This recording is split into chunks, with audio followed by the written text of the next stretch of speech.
representatives from Reno and Seattle come up and join us.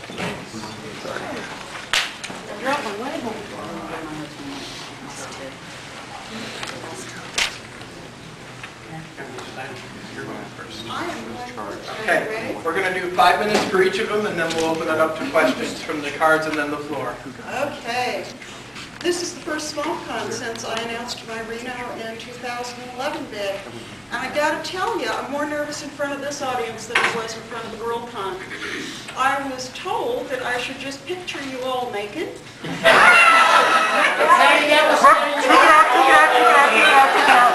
scared me so very, very, very much that I decided I would just do what all teachers do. I would get up with my notes and tell you what I represent.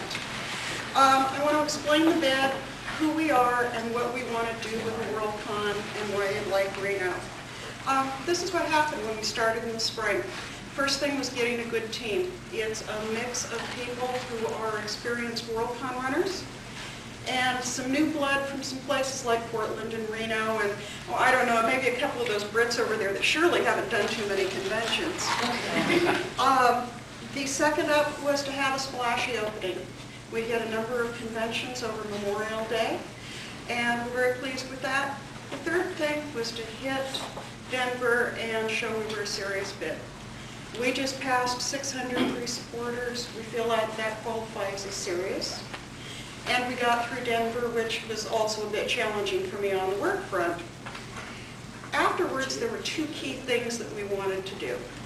The first up, as I mentioned, is that many of you know that the Denver facilities had some really, really interesting challenges. No, and, fantasy. Yeah, not a thing. However, what that means is that I wouldn't be me if the first thing I didn't want to get nailed down was conditional hotel contracts. More on that a little later.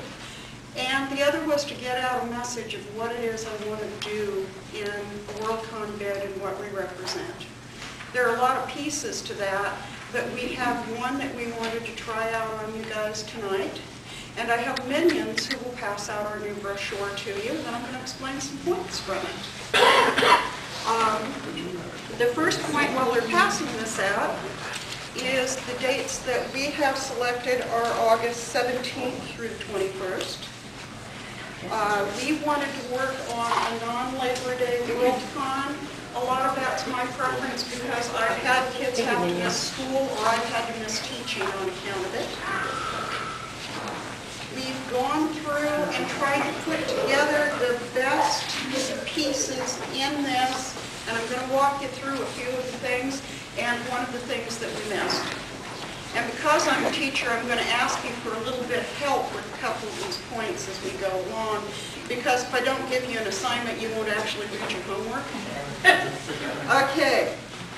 Like I said, first up is the dates. We went for non-Labor Day. The second up is that much of the design work, as much as we are a team, goes to the talented team of Jerry Sullivan, who could not be here, and Colin Harris, who's sitting in the audience. But many of us had input on what's going on in this. I'm going to ask you to open up to my centerfold here. Yeah, look at my hot hotels. You're just creepy back there. Just hold it up like that. And there are a couple of things I want to go through and do on that. I want to talk about Reno. It's a compact, medium-sized city with Worldcon class facilities. I got to tell you, I loved working for Kent and Denver. I did not love us being only the 3rd largest convention that weekend in the city. In this city, we would be the #1 business. We might not even share the convention center with anybody. There are some major attractions around it. One of the things that appeal to me is I'm from Oregon, and if it's not pretty, I don't like to go there.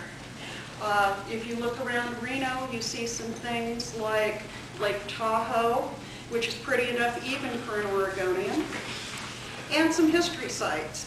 Some of the Old West stuff where you're looking at Carson City and Virginia City. I will not ask how many of you remember the Bonanza theme song because it would probably...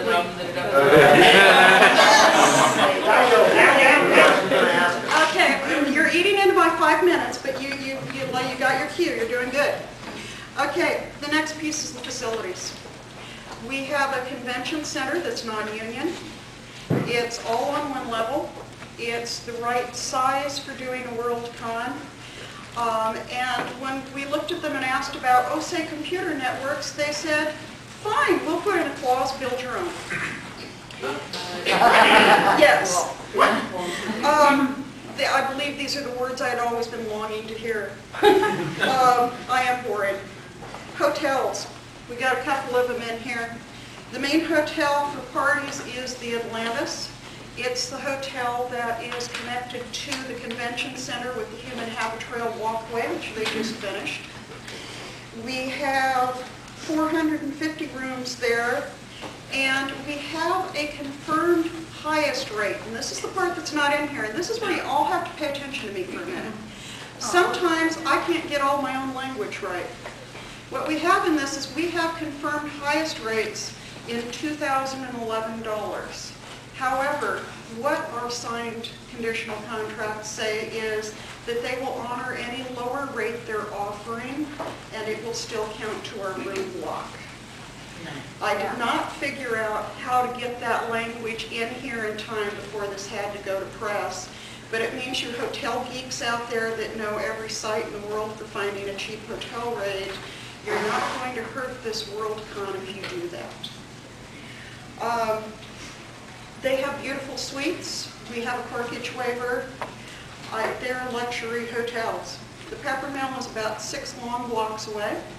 It's even more luxurious. We have 715 rooms in there and 20 suites.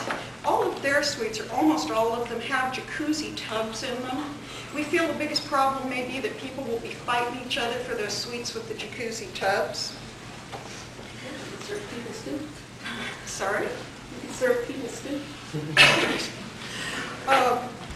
And as I say, we went through and got the these are the highest possible rates. Nothing's going to be added on to them between now and 2011. I didn't feel safe with much of anything else. Nobody knows what the economy is doing. If you know, please come and talk to me about it. There's one other point I wanted to make on it. If you look on the back, which I think is the most spiffy, I just wanted to draw your attention to a little bit on what we want to do thematically with the convention. For me, you bid a Worldcon to bring in new ideas or take something that you really love and build on it. For me, it's both. We like taking that Reno is part of the old frontier, but it's also part of the new frontiers. We want to look at the stuff that's on the edge of science fiction. Not the stuff in the middle. The stuff in the middle is nice, it's safe. We want to look at the new edges, and Reno is a really, really good place to do that. Now, I have not said the word luxury often enough. If I sit down without saying it often enough, someone will beat me up later. These hotels aren't what we're used to. These are luxury hotels.